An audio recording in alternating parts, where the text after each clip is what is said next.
Okay, so this conversation is called the Ikigai Process, and it's all about getting clear on our purpose and direction. How The do you term, spell it? the term Iki means life, and Gai means value or worth. So it literally means like life value or life worth.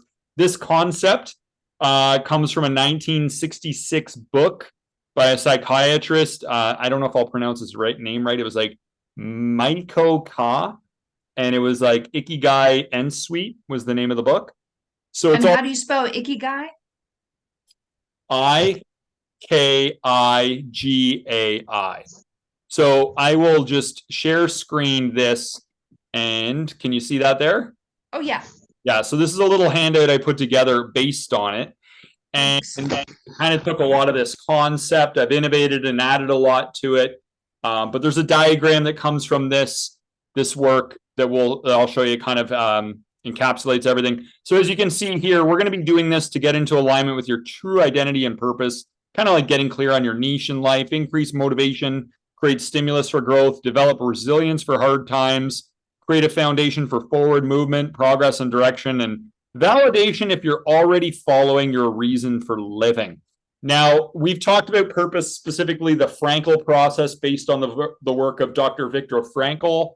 And a lot of that was basically getting clear on purpose through the lens of, who are you here to love? What kind of experiences do you want to have in life? And what do you want your legacy to be? This one's going to be a little bit more of a purpose-driven conversation as it applies to sort of our mission, our business, vocation, in life. So the first thing we're going to do here is I'm just going to have everyone just go through these questions and write down your own score today on your Ikigai survey. So you score each item on a scale of 1 to 5. 1 means this does not apply to you at all. 5 means it applies a lot. So statement number 1 is, I believe that I have some impact on someone.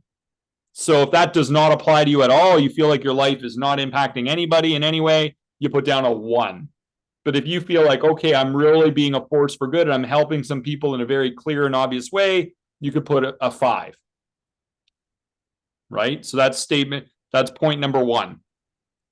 Then number 2 is, my life is mentally rich and fulfilled. And you score that 1 to 5. Number 3 is, I am interested in many things. Number 4 is, I feel that I am contributing to someone or society. 5 is, I would like to develop myself. 6 is, I often feel that I am happy. 7 is, I think that my existence is needed by something or someone. 8 is, I would like to learn something new or start something.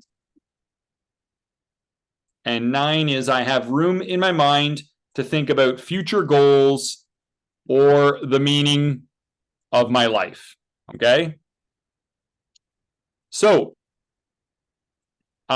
with that, if you scored, and I want you to tally up all of your points, and if you have a score that's 40 or higher out of 45, it means you have a very, very strong Ikigai, or a very, very strong, clear, compelling purpose. And that is likely to bring you through hard times. Because, as long as we've got a very strong why, we can endure the how. Right? So 30 to 39 means you have a strong Ikigai most of the time. 20 to 29 means you have a strong Ikigai some of the time. 10 to 19 means you struggle with it. 0 to 9 means you have little or no Ikigai, but you have a really great opportunity to develop more of that in this conversation here today. So we want to think of what are the best possible outcomes of having a strong Ikigai, if this is very strong to us. So, Patty, do you have any thoughts on what are the best possible outcomes if we have a clear and compelling purpose?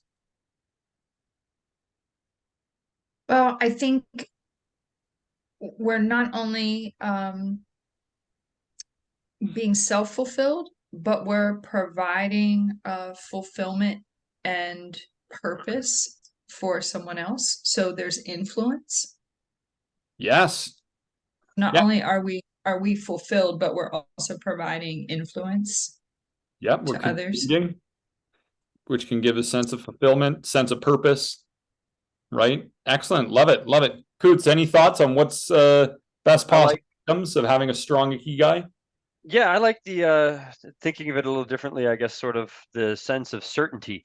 So that every day you can get past what you want to do, knowing what you're supposed to do, and you're certain of it. And so, like, things hit the wall, you're fine. You know what you're supposed to do, what you're certain of, and what's going to happen. I don't know, just gives sort of that backbone as to why you're doing things every day. So I love that. It really provides motivation to push through uncertainty and discomfort, right? It's going to fuel you, it's going to excite you, give you a reason to push through those difficult times, give you something to work toward, which is great. I think also it gives us hope for our lives. You know, even if we don't have happiness in the present moment, we have a strong sense of hope, something good for the future, you know, and the resilience to get through hard times. It gives us confidence that the path forward for us is a meaningful path forward. And it gives us a sense of purpose, which can bring energy and contentment. It gives us awareness of our role in life. We feel supported by a clear sense of our values, you know, and strong sense of identity. You know, so oftentimes we can feel shaky or unsure of ourselves in life and even suffer an identity crisis. I don't know who I am, where I'm going, what I'm supposed to do, but you know, this can give us a strong sense of identity in ourselves and a natural ability to overcome adversity. I mean, challenging times are going to come and go, and we can endure challenge and overcome suffering with greater ease when we have this strong sense of purpose, right? Our relationship with suffering is better during difficult times when we have a strong ikigai. Okay. So here is the next part. We're going to help to unpack the ikigai. Okay. And there's really 4 questions that help us unpack it. It's basically like, what do you love? Okay. What does the world need? What are you good at? And what can you get paid for? Okay, so those are kind of like the 4 main questions to develop a strong ikigai. I'm going to show you a diagram right now. Can everybody see that there? Yep. Okay, so that's the ikigai diagram right there. So what we're going to do here is, in order to get a strong sense of purpose, I want you to just go on a rant and just jot down. We're going to start with what you love. And I want you to jot down as many ideas as you can think of, you know, like teaching, coaching, shifting people to a more positive mindset, family dinner, social get togethers, event planning, travel, sports, cooking, you know, exercise, prayer, meditation, art, music, dancing, you know, calling friends and chatting, improving people's relationship with God, spiritual discovery, helping people through difficult times, learning and applying, whatever. I want to know, what do you love? So, what do you love to do? What do you enjoy? What puts a fire in your soul? What gets you up in the morning? What gives you a hope for tomorrow? What makes time fly for you? If you could be paid to do anything, what would it be? Are there hobbies you loved as a kid but don't do anymore? Have you seen someone else that you consider to have your dream job? Is there something you'd be doing if you weren't limited by where or how you live?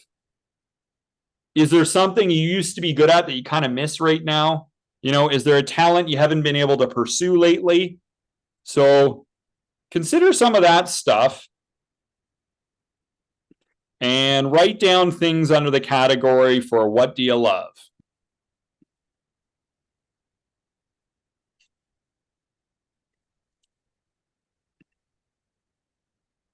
And Steve, are you there? I see Steve jumped on the call. I'll give him some time here. Okay, and then why don't we go on to number 2 is what are you good at? So I want you to just go on a rant, write down as many ideas as you can think of for what are you good at. First of all, what do people recognize you for? Right?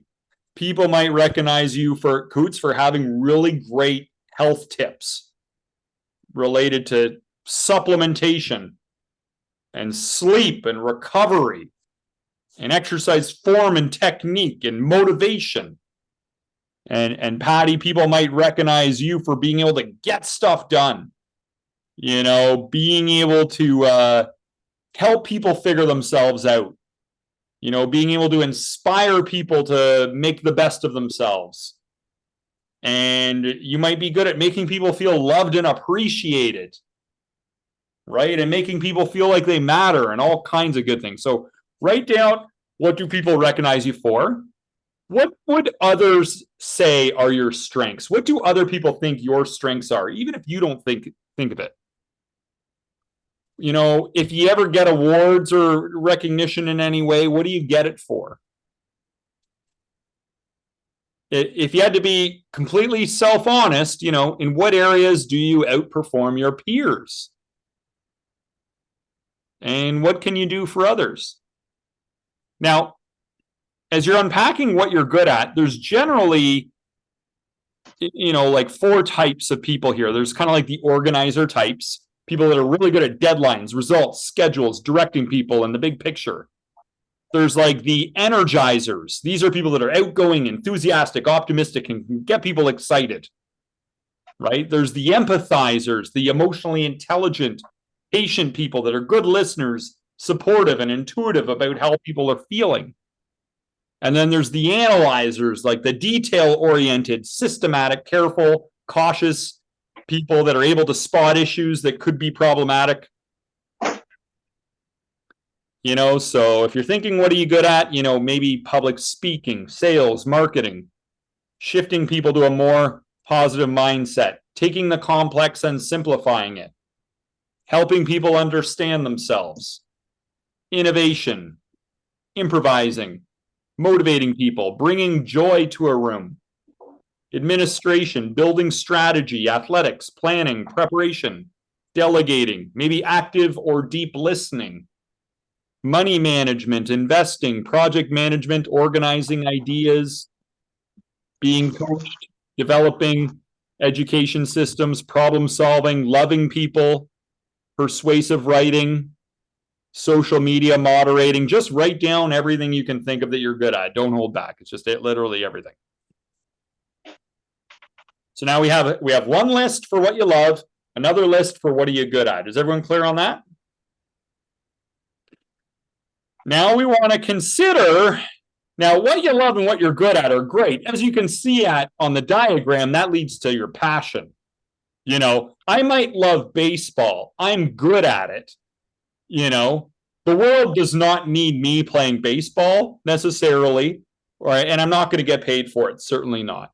You know, so that might be a passion, right? Your ikigai is kind of where what you love, what you're good at, what the world needs, and what you can get paid for, they all intersect. So we're gonna consider those options, right? So the next category is what does the world need? So I want you to go on a rant, write down as many things as you can think of.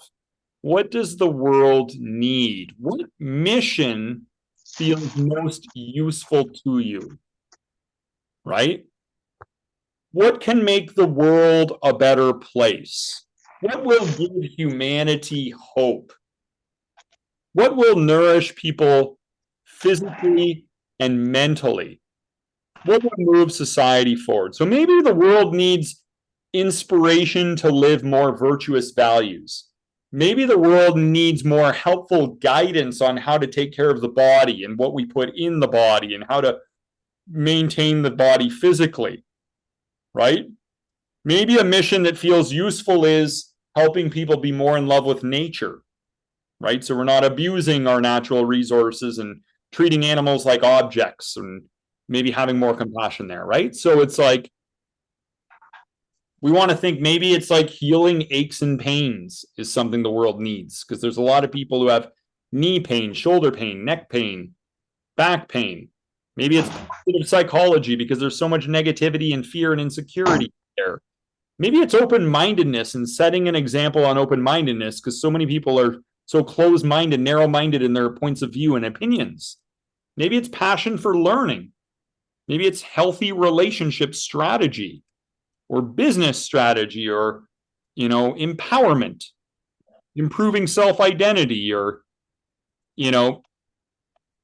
maybe people need some practical strategies on how to achieve character perfection and work on our negative tendencies and cultivate our positive tendencies. And maybe it's like simplified application of complex topics or spiritual topics, simplifying the complex. Maybe we just need to learn to have more compassion for others, because it's just too popular to negatively judge and criticize other groups of people in society, other cultures, and everything else. Maybe we need more environmental sustainability. Maybe we need less indulgence in unhealthy fears.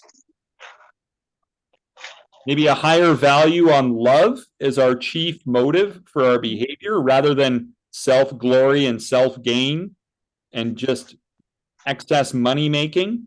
Maybe there's a healthy value shift there. Maybe people need more inspiration to do what inspires them. Maybe they need more inspiration on how to forgive, higher ideals and higher directions in life. Who knows? Who knows? That's what does the world need? Right? And then obviously, if we combine what you're good at and what you love and what the world needs, well, it might lead to some fulfillment, but maybe not wealth yet. So maybe it can't really sustain us as a career. So we want to think about it also like, hey, what can you also be paid for? And that's going to be our final one as we unpack all of this. So I want you to kind of, when we think about what can you be paid for now, I want you to kind of consolidate some of your answers from above and go on a rant and write down as many ideas as you can think of. What can you be paid to do? Has value to people? What has monetary power? What resources do people have? So you might think, oh, coaching of some sort. I could be paid to coach. I could be paid to mentor or train people. I could be paid to write. I could be paid for video production, do some inspirational videos. I could be paid for public speaking or, comedy, or be a business breakthrough coach. I could be paid to develop online courses that are good for society. Maybe I could be paid to create music content that inspires people. Be paid to build businesses and people management. Be paid to do retreats. And be paid to be an admin assistant, marketing manager, whatever, right? So we want to also think about what could you be paid for, and write down as many ideas as you can. And once again, you might already be doing something that hits on all these. And that's fine. If nothing else, then this is a very validating conversation, right? But we want to think about all those things. And then what we would do is you could take a lot of these options. You could take some of your skills, experiences, and interests. And what I do is I kind of use a logic-driven process to kind of rank options.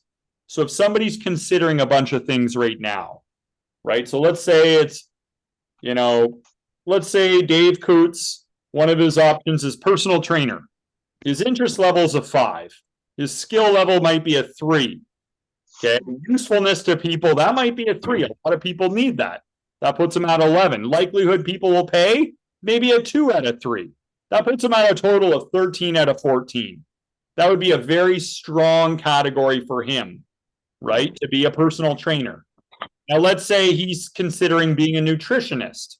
His interest level here might be a 4. It might be a little bit lower. His knowledge and skill, maybe it's a 3 again. its usefulness to people. Maybe it's a 2 because there's so much nutrition information. Maybe they find it a little easier just online. They don't need the personal coaching as much. Likelihood people will pay. Maybe it's a little less that they'll pay for this. Maybe it's a 1 on this, right? So that might put this one at a 10 out of 14, which would put it a rank below personal trainer, right? So using this kind of a numerical scoring process, we can assess our different options moving forward. And we can consider ranking them accordingly to see what makes the most sense at this point in time.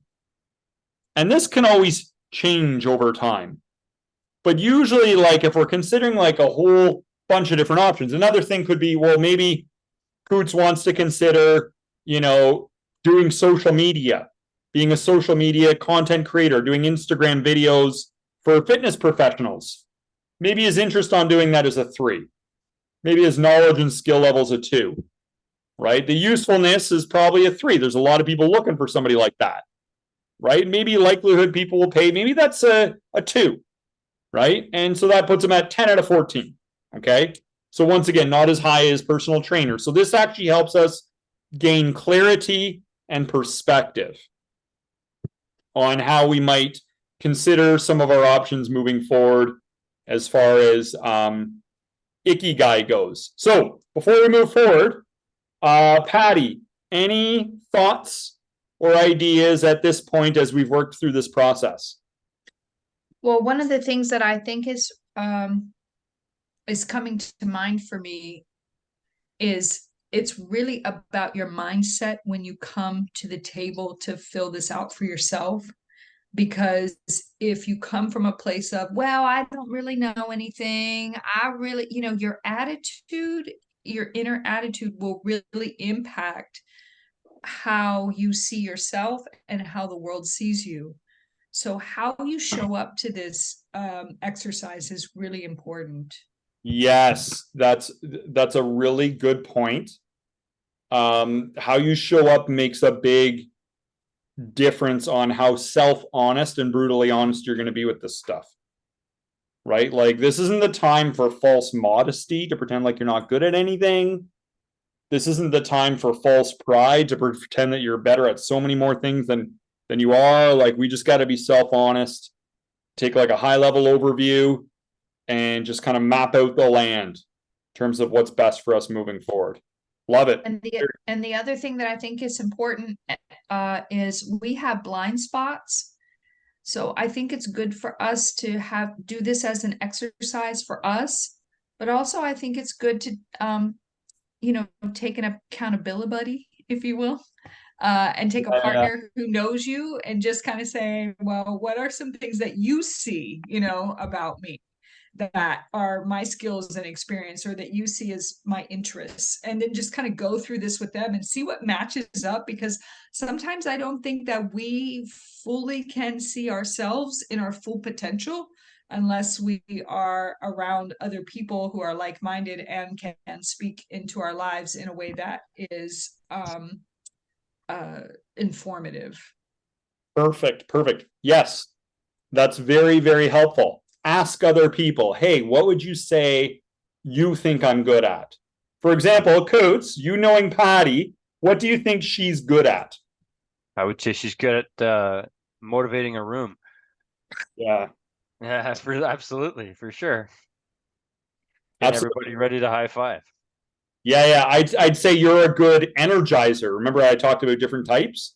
You're a good energizer, and I feel like you're really good at just bringing a presence that is very uplifting. So I feel like as a spiritual guide or as just a life guide, there's definitely a strong capacity and capability there. I don't know about your business admin side. I don't know that part of your life, but I know that you are somebody who has high standards. So, I suspect that you'd be good at anything you were motivated to do because you take yourself very seriously, right? So I'd say you could probably do just about anything you need to from that other end of things. But I'd say yes, as far as like energizing and motivating people, I think really strong capabilities there, right? And that would not be my first lead in, right, for Yeah. myself. So I think this is this phenomenal process to go through individually, and then to take a mentor and really sit down and dive into this, somebody who knows you pretty well and has the capacity to be able to be insightful into your life. And depending upon who's watching this, you really got to clear your mind and not be negative about yourself. Oh, I can't do anything. Just really come to the table in the truthfulness of yourself, and take a good look. We all have potential.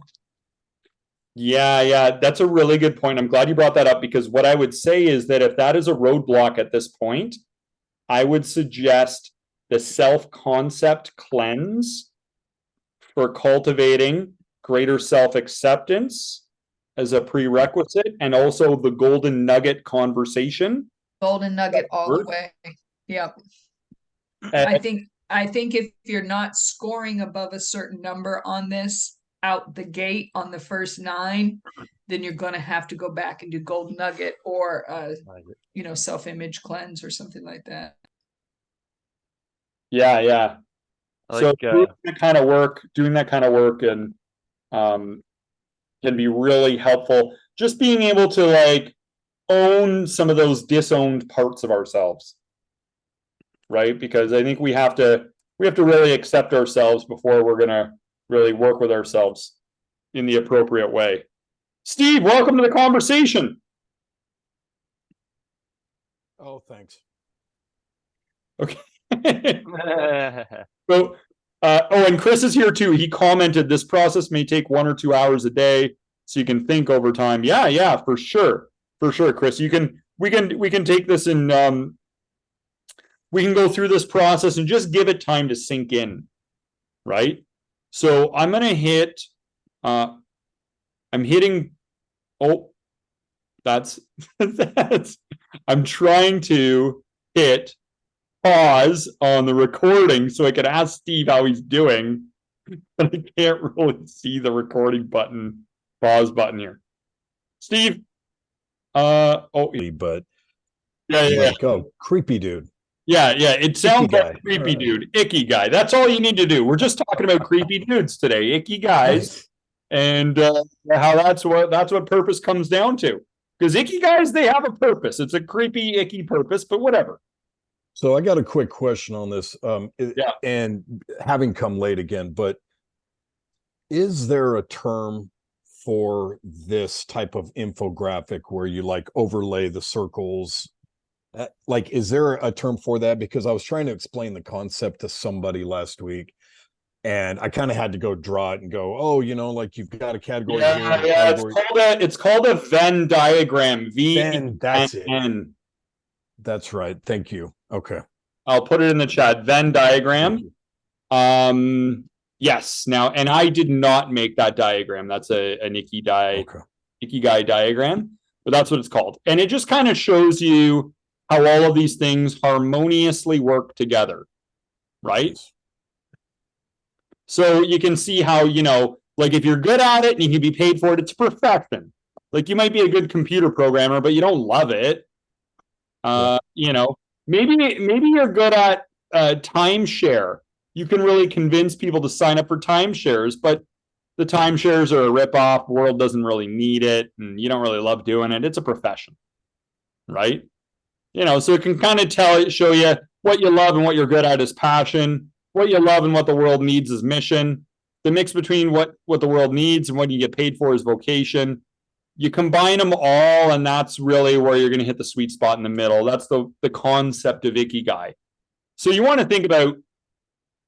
Oh, first of all, and Dave, did you have any thoughts on this as we went through the first part? I mean, I did a good solid list of everything. What did I was going to say? Oh, I just thought it was interesting because you create sort of an actual list or hierarchy of what's most important. And it just made me think of that business term I think Gary Vaynerchuk uses, where he's like, first you get the steak and then you get the sizzle, and basically meaning that you need that steak that's always going to make you the money. And then you realize, oh, some of these other things might be passion projects that could turn into another stake, but you have to have that stake first, make your money, and then you can kind of add the sizzle. I always thought that was a fun variety, and just sort of seeing it there, you're like, yeah, personal training is my stake. Like that's where I'm making more money. And then the things outside of that is all sizzle, right? Yeah, exactly. So it just helps you prioritize accordingly, because we all have that need for prosperity, because poverty is an all-consuming distraction. So although we want to have healthy detachment to money, we must realize that prosperity should be a higher value in life, because otherwise we will be, distracted with poverty. In general, however, if you want to, take a Francis of Assisi challenge or Peace Pilgrim challenge, maybe we might have to work our ways up to, operating on faith alone without prosperity. But for most people, this is an appropriate place to start. Great stuff. Sure. And then, what would an ideal job look like on the other end of all this? That's something to think about. And here's the big part. Okay. So we kind of did a whole bunch of brain dumping on concepts. What do you love? What are you good at? What can you be paid for? What does the world need? What action steps can you take to get further in alignment with your purpose? What do you need to think about to make further decisions? What are the values that motivate various decisions? What do you need to research? What do you need to do? This is where I get people to just list as many things as you can. Maybe I need to research more about this option. Maybe I need to speak to somebody. Maybe I need to get some real life experience on this type of a job or a mission, and test the waters a bit so I can really see if it's good for me. Maybe I want to be an event planner. I think it's really great, but I should really test it out. Maybe it's not what I thought. Maybe my interest level isn't really a 5 out of 5 now that I've taken it for a test drive or whatever. Maybe I want to be a real estate agent, but after I do a little bit of a, an apprentice role, I decide maybe that's not for me. There's lots here's where we kind of try to tease out some of these ideas and get greater clarity and understanding and forward momentum. Usually I tell people, set up some experiments, ask people for feedback, meet with people who have experience in this stuff, research what needs to happen to get an entry-level job in this area. Maybe volunteer in some way, shape, or form.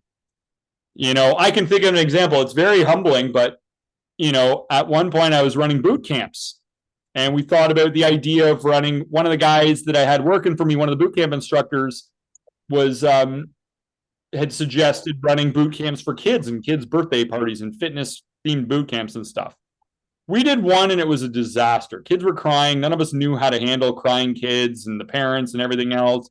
No, we weren't able to carry out any of the events and anything we wanted. It was it was literally, after that one event, we were like, we are out. We are way past our competency level. Nobody here has any parenting. I'm trying. I'm failing at what I'm doing. So, so we got experience and we realized we are in over our heads with something that we realized we're not passionate about doing and we're not even competent at it anyway.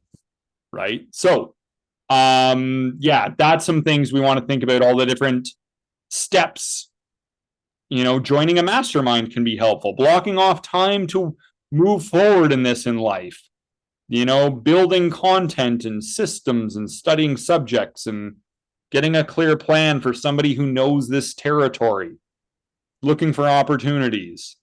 So that's cool though that you tried that. That's awesome that you tried it that one time and it kind of bombed though. I mean, what a blessing, to do that instead of it go kind of well to where you maybe start to move all in on, something like that. I mean, that would be the ideal, right? Of you try something and it just totally blows up and you're like, good, move on. Now we're not doing that again, right? I mean, I love mountain biking, but I've never wanted to own a mountain bike shop because it's such razor thin margins, right? And I don't want to be stuck in a bike shop trying to run it, fixing other people's bikes. I want to be out writing, right? And so thankfully I kind of knew that a long time ago.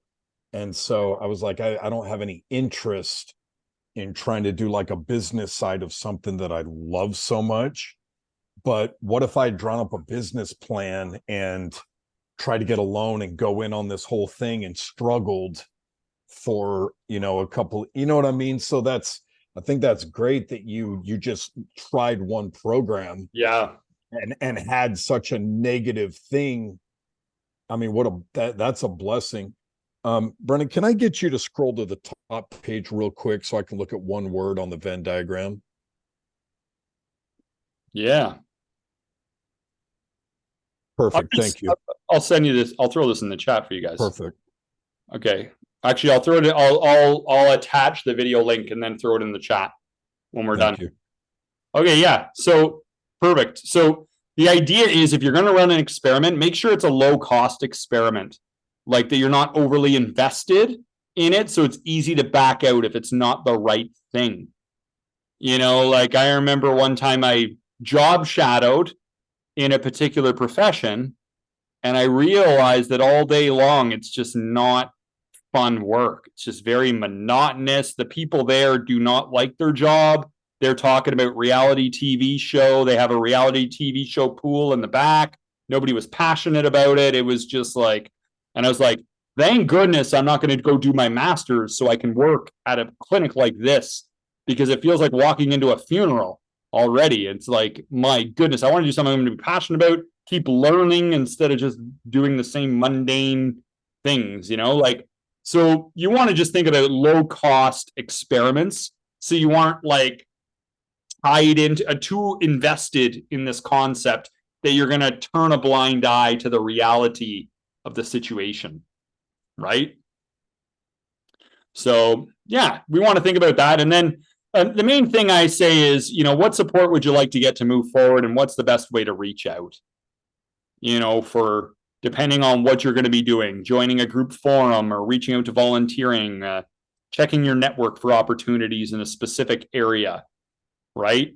So those are a lot of different things. Like, one example is sometimes people want to be like a landlord, and it seems like a really good job. It's like, oh, this will be great. All I have to do is buy up a whole bunch of property, and then people just send me money every month, and then I don't have to work or do anything. I can put my feet up and just watch Netflix all day and just be the owner of all these properties. What an easy life. And then you realize, like, my goodness, tenants can be high maintenance. They can be entitled. They can be problematic and difficult. They fall behind on payments, or they just move in and decide they're never going to pay you ever. And you got to take them to like a tribunal and they trash the place and everything else. And then it's like, this is not what I thought I was signing up for. So we want to be able to get some healthy perspective from someone who knows, no matter what it is you're doing. Charmaine, welcome to the call. We're talking about Ikigai. Sorry, I'm late. Which is not a creepy dude. It is a creepy dude.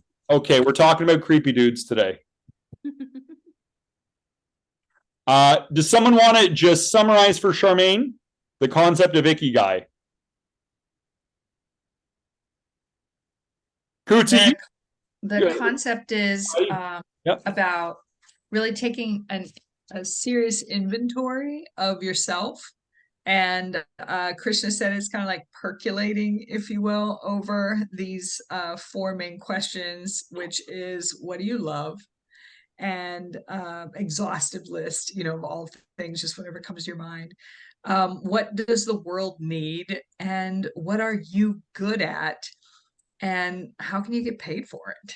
Right. So taking those things helps you to just kind of reflect on what people recognize you for and how you can live a fulfilling life and influence others in the areas that not only are you feeling missionally and passionately driven about, but also that people want and you can monetize. Yeah, that was probably better than I could have described it, Patty. Thank you very much. And that's rare for me because normally I go on and on about concepts and you have to like dial it down and give a synopsis. We switched roles tonight. You didn't. I think you just proved how much of a multi-dimensional talent you are, Patty Baker. Like you just nailed that. So at this point, once we have clarified, all of these different things, I challenge people to take 2 action steps for the Ikigai. Okay? Like, what are 2 things out of all the list of things you wrote that you can do to get into alignment or get on track or stay on track with your unique purpose and mission in life? What are 2 action steps you could take? It could be something simple like, I need a reminder somewhere where I'm going to see it daily. Or I need to reach out to this one person I've been meaning to talk to. Or I need to research different opportunities to get experience with this one area of interest I have in my life. I need to see if it's practical to get a job and actually make money in this stuff. How are the people in this realm doing, right? Like, you might think, okay, great. I want to be a musician in Canada.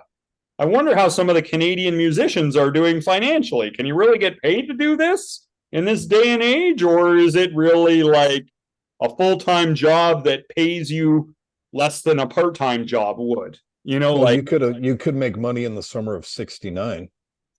Mm-hmm. Yes. Or Celine Dion are 2 big ones. No, she's the worst. She's the worst. You would have been kicked out of Canada by now for that kind of a comment. Thank you. Mission accomplished. You would have spent the night in prison. Don't you even dare comment on Shania Twain or Justin Bieber, or that puts the best maximum security. She's the best. Don't worry, you get bacon in prison. It's all good. So then, and then I tell people, when you are coming up with an action step, make yourself accountable to somebody and define how you're going to be accountable, usually like an email follow-up. And this is a quote I really, as you guys may have known, I did one of my certifications was the Jay Shetty life coaching certification. I think Jay Shetty has really great wisdom, and I really loved his books. Think Like a Monk, I thought was an excellent book. 8 Rules of Love, I loved that book. How to find it, keep it, and let it go. And I went and saw him speak live about the book as well. This was a quote that I took directly from that book here. Dharma is the intersection of passion, expertise, and service. Living in your Dharma means that you've connected your natural talents and interests with a need that exists in the universe. I feel like this is just a different variant of this concept of Ikigai is Dharma, right? So I love that kind of quote right there. So I think that's a great quote too, because a lot of times, you'll hear this like, go follow your passion crap, right? And that's so one-dimensional, right? Compared to that quote of what is your passion? What are you good at? What can you, for lack of a better word, monetize? If you're talking about trying to take something and make that your mission, your profession, all of those things, you can't necessarily just follow your passion in all cases. Not all passion is going to translate to being able to make a living at it or pay your mortgage or rent or those kinds of things, right? If you could have a passion for, I don't know, doing something, but that doesn't necessarily mean you're going to be good at it or that people want to pay for it. I could be super passionate about something that no one else gives a crap about, and it's not gonna benefit me. So I haven't seen that quote, but I like the passion and the skill, and I like the different levels versus just go chase your passion on it.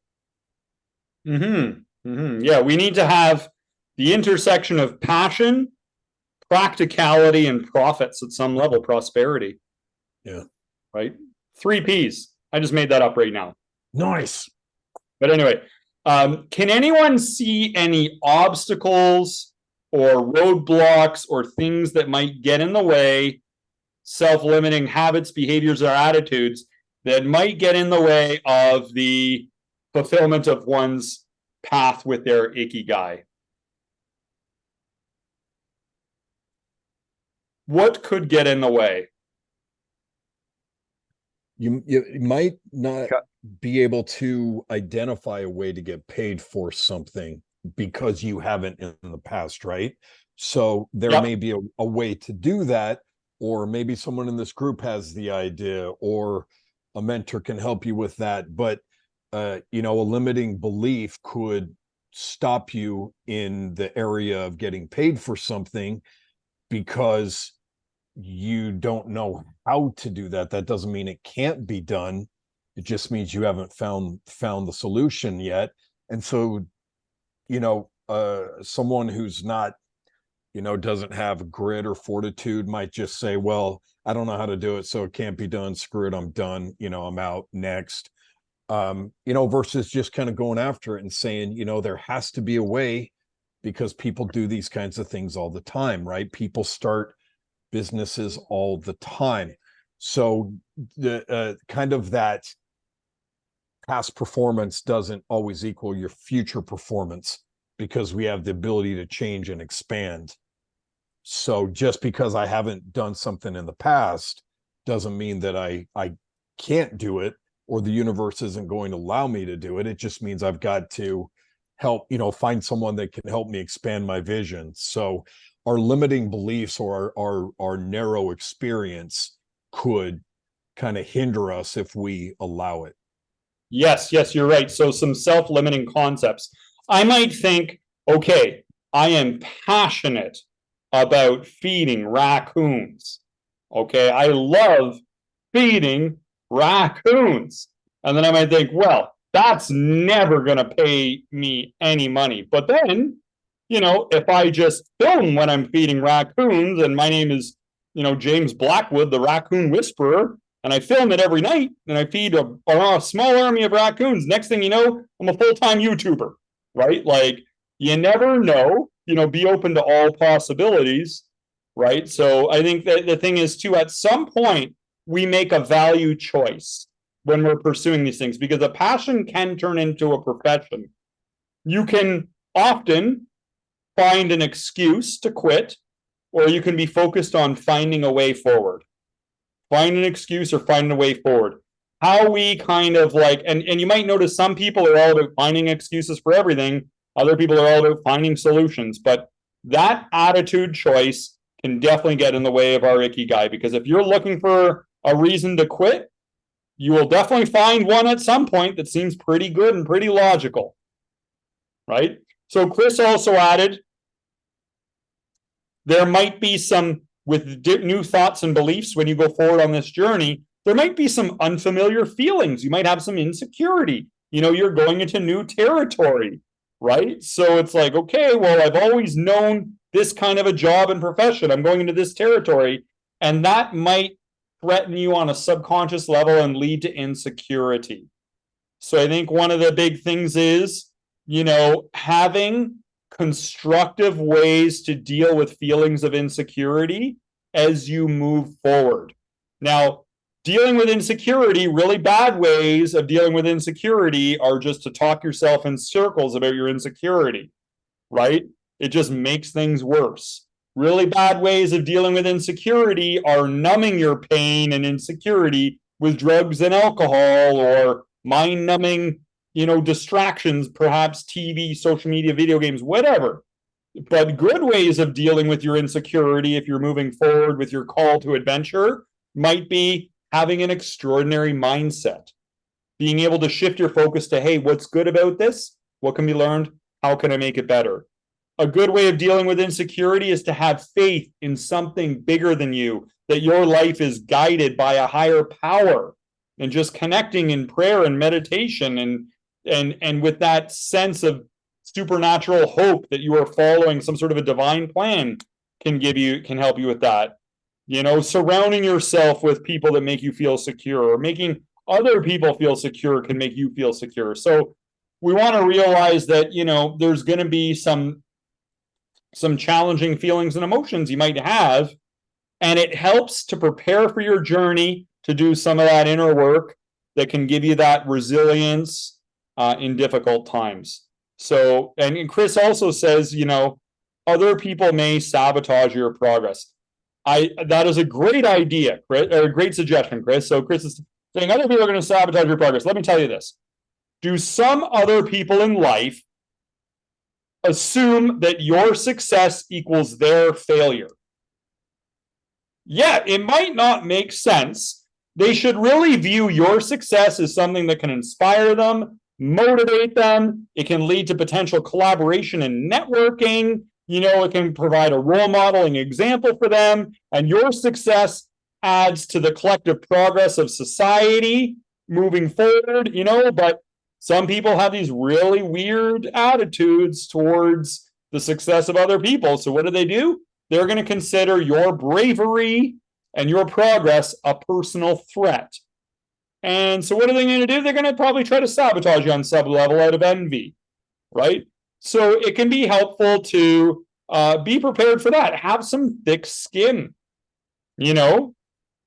Strength and clarity of your purpose can keep you going when others are conspiring against you, because you know in your heart that your path is right.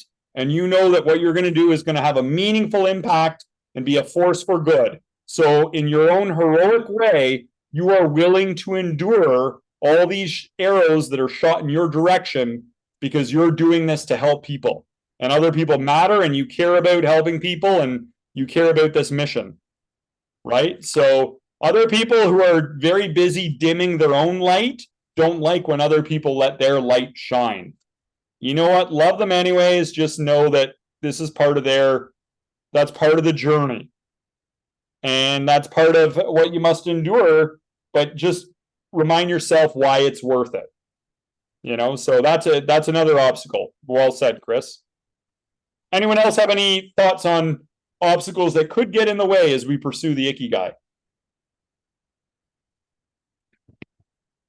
Coots? I'm curious to how you make it I'm curious how you make it maybe like continuous, right? So potentially you use this, you move forward, you get somewhere, and then all of a sudden, I'm kind of comfy. I'm not sure I need to go for those other 7 steps. I like this one step, feels good. And so you get, for me, as we've talked about, you get stuck in the sort of the sloth or the comfort state.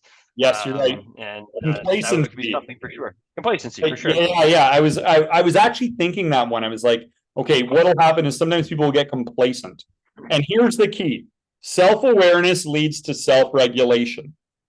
So we need to make sure we keep moving forward. Okay. And this is where I really like the whole idea of an examines. Ignatius of Loyola had this whole process of examines where you examine yourself at the end of each day. And you just say, okay, who was I being out there today? Were my thoughts right? Were my actions right? Were my moods right? And, what do I want to try tomorrow? So I might think, today I did a little bit of work towards this project. I want to do a little bit more tomorrow. Or I might be like, today I got totally distracted with a bunch of things that in the grand scheme of things are meaningless. I was watching a whole bunch of basketball on TV. I spent an hour reading a whole bunch of Twitters, which I'll never remember a week from now, when I could have been researching on this charitable project I want to get involved with and everything else. So you know what? I got distracted today. Who do I want to be tomorrow? Tomorrow I want to be somebody who stays on track, stays on course. The whole idea is that, and I used to hang up these questions in the bathroom mirror. And I used to have a little graph, and you just put a little check mark when you do kind of what you set out to do each day. Self-awareness leads to self-regulation. So we need to take the whole idea of staying on course. We need to take that seriously, because too often people have a lot of this starting energy. They get excited talking about this topic. They're like, yeah, this is a great idea, Ikigai, I want to do this. But then, they get distracted, they lose focus, and we need to really understand that to constantly anchor yourself in who you are and what you want to be and how you want to show up in life needs to be a daily practice. We need to have rituals around this. treat your life like a movie and assess your performance at the end of each day. Was I somebody who is staying on track with being this person who's going to do these great things I set out? Or am I more just being a spectator in life now? I'm not really stepping it up with my mission. One of the things that I know just from being here each week is that Steve and Chris have journals where there is a self-examination component in it for them. And I have one as well that I've kind of taken from a variety of places and made my own. So I value this part of the process, and the fact that David brought that up, as it's easy to get stuck if you're not doing something like that for yourself. Yeah. So, the great thing is, Steve and Chris have a great process already put into place to make sure they stay on track. Staying on track is a skill in itself. And we need to realize that the art of staying on track with where you're going in life should be in your toolbox. You should have a process for that, because other people's priorities and all those things that are vying for your attention in life will pull you away from your call to adventure in this lifetime. That's a threat to the Ikigai, for sure. Charmaine, any thoughts? Well, I had distraction in my head. I think sometimes, like with my job in particular, we run to fires. And so it's like fire of the day. And so I think sometimes there's just a lot of noise around you. And that's probably one of the biggest things that pulls us away from the things we plan to do. You're right. That's a very legit answer. It's like, yes, we're putting out fires and we're very focused on these little daily battles, but we need to focus on the greater mission as well, because days turn into weeks, turns into months, turns into years. And so you're right. We need to anchor ourselves. Here's what I say we need to do. This is all about clarifying your purpose. Okay. We do this Ikigai process. We can critically evaluate our different options. We have some sort of a numerical scoring system. So at least you got some sort of logic-driven process to weigh your options. That's clarifying your purpose. The next part is protect your purpose. Okay. Once you clarify that thing, you got to protect it, because you're going to have these daily distractions that they're going to be very urgent, maybe not as important as your greater mission, but they're going to try to pull you away and distract you. Other people will try to get you to be serving their greater purpose and mission, and you've got to protect your purpose. That is a big part of it. And I feel like it's a daily job, like brushing your teeth. You don't brush your teeth, things are going to get gross after a while. You know what? You don't protect your purpose, and your life might look a little sloppy too, right? We need to just treat that the same way. As you brush your teeth, you should protect your purpose and live your purpose. Patty, isn't that the name of your talks? What is it? It's called Live on Purpose. I think people spend their entire lives looking for what their purpose is when they can live on purpose. Your purpose is within you. You have to look for it. And I believe that comes through spiritual discovery. Yes. Yeah. Love it. Yeah. So, and it's really like, what are we here to do? Are we here to, everybody's come a very long way. Everybody was once a little single cell ooze ball that could fit on the head of a pin inside your mom, and you could have been crushed like this, and everything you needed was supplied to you, and you were protected till you grew into a little fetus, and then you're a little baby, and look where you are now. Okay, you've come a long way. All of us have come a long way. Did we get this far to get caught up with all of the circus shenanigans of modern day life? Is that where we came all this way? Because all of you are winners. Every single one of you were the one of the 50 trillion sperms that won the race to the egg. I'm looking at a bunch of champions right now, right? So, did we really come all this way to not really self-realize and know who and what we are? right? You know, as Steve said, we didn't come this far just to come this far, just to distract ourselves with some of the silliness. So I feel like, it's all about, let's not take some of those distractions in life too seriously, but let's take our role in the human story seriously. Right? Okay. Why don't we wrap it up with some final thoughts and key takeaways? Final thoughts and key takeaways. Patty, do you want to start it off? I think my key takeaway was the section where we talked about the need for support. And Yeah. it is difficult for us to start new things if we don't have partnership or accountability. If you want to start something, like you said, hey, we failed at this miserably doing these birthday boot camp things, but you said we, right? And so although it's within us, there are certain things that it's going to take to manifest this thing into a reality. And it takes more than just you to make that happen. It takes more than just you to figure out yourself. It takes the context of being in community to bring the unity together, right?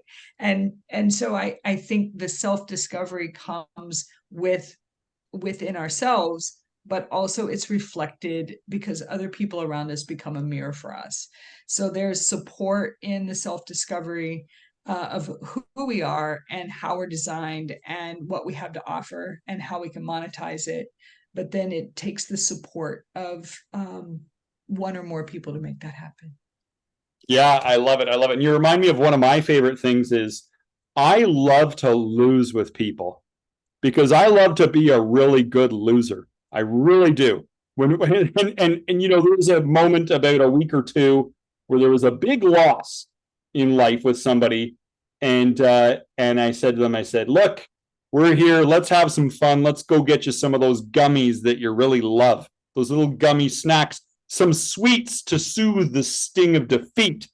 And let's not take things too seriously in this life. It is all just a fleeting, like a dream movie. It's ashes to ashes, dust to dust, but we could have some gummies right now and everything's better. Let's go. Because I'm going to be somebody who's fun to lose with, right? And I think that's the whole idea of, treat your life like a group project. Win and lose with people around you. It's always better.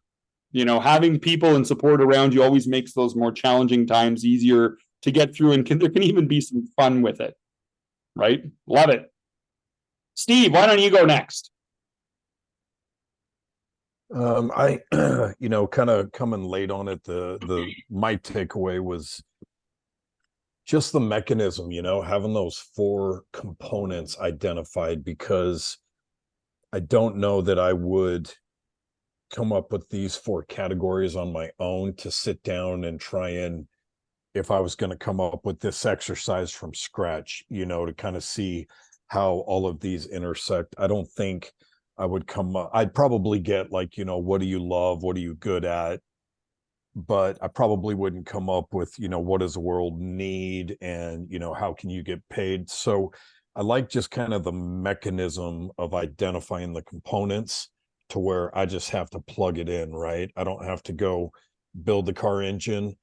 I just have to put gas in the car, put oil in it, and turn it on and kind of figure it out. So I appreciate that, the descriptive mechanism, so that, I can just kind of look at these and expand the list that I just put down briefly to, to look at some stuff, because I have some ideas of things and maybe kind of tweaking it of, can I do this a little bit on the side, of just, maybe this isn't my one thing. Maybe this is my 2 or 3 little things, that I do. So I really like that mechanism. So I thank you for that.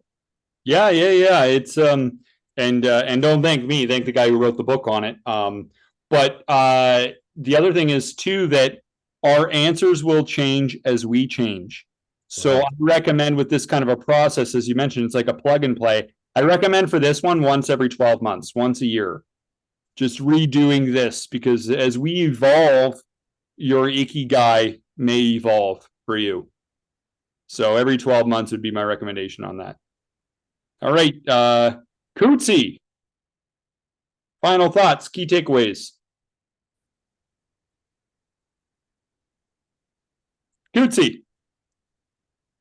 Oh, you're on mute, I think. Sorry, man. I heard you and you like froze exactly when you're about to announce the name, and I'm like, could have been Charmaine, could have been Coots. I don't know. Faking that time. At the beginning. Yeah, he did it. He was like, and this is like he played me for like a few minutes when I first Before came. you hit record, I was Now I'm just like, wait a minute, do I say anything? But okay, so this time it actually happened. Yeah. But I liked your story there, because I do remember yourself and I going to do a presentation in London, Ontario, and we had a major flop. Nobody was interested, yada yada, and we were like, how is this possible? This always goes so well. It just so happened that like someone else had already been in there and kind of taken our thunder. And we went through a whole list of things, and then we went out and got some awesome food to celebrate. I remember. So he's not kidding. That's something we do, right? So lose hard. We lost hard that day. Yep. And we won too, because I remember you came up with like everything we're gonna do because of it, and it all did come together. So Yeah. I think one of the best things is to kind of focus on getting stronger with every defeat, and then the defeats serve a purpose. And I'm big on what's good, what can be learned, how can you make it better. So those reflection questions quicken our personal evolution. In that way, our losses ultimately lead to greater wins and victories in life. If we evolve, I think that success is a lousy teacher, but failure is a very powerful teacher that can help us get further in life. So part of it is I always tend to, well, as you're noticing, when I lose with people, the one thing we do is we have a meal and we just the silliness of life, and then we get down to the nitty gritty on, okay, let's reflect and come back at it and see how we can make things better in future. Yeah. I know you're big on it, and it seems to hit my mind more and more these days, and it can reflect into everything, which is, you say this all the time, you've said it for years, but now it's just sort of like this humming question or statement of remember what needs to be remembered. And you've said that so many times. I don't know why now it sticks way more, but as soon as you said examines, I went boop, click, print. And I'm like, I'm putting that on my window, on my mirror. Like you said, you've also said, hey, stick it on your mirror. I did that with ego so long ago. That really helped, was the ego checklist, and look at it. And yeah. So this one I haven't done, and it seems like a good idea. I'll fill it out with some of the stuff we talked about today and give it a go while I'm brushing my teeth. I'm like, oh yeah, be a better person. Right? Like just, sure. It's really funny when you start to pay attention to your life in that way, your values will change. So when I started to really take that process seriously, it started as a to-do list, and it evolved into a to-be list. And it went from kind of like doing things that move me forward to doing things to move others forward. And so I found that the more I paid attention to that, the more things started to shift in a more virtuous direction as I started to pay attention to results, and things started to be ever more fulfilling. So you watch, if you really start to take that seriously, you watch how a lot of that stuff starts to evolve and change on you. Because I know for me, it changed completely.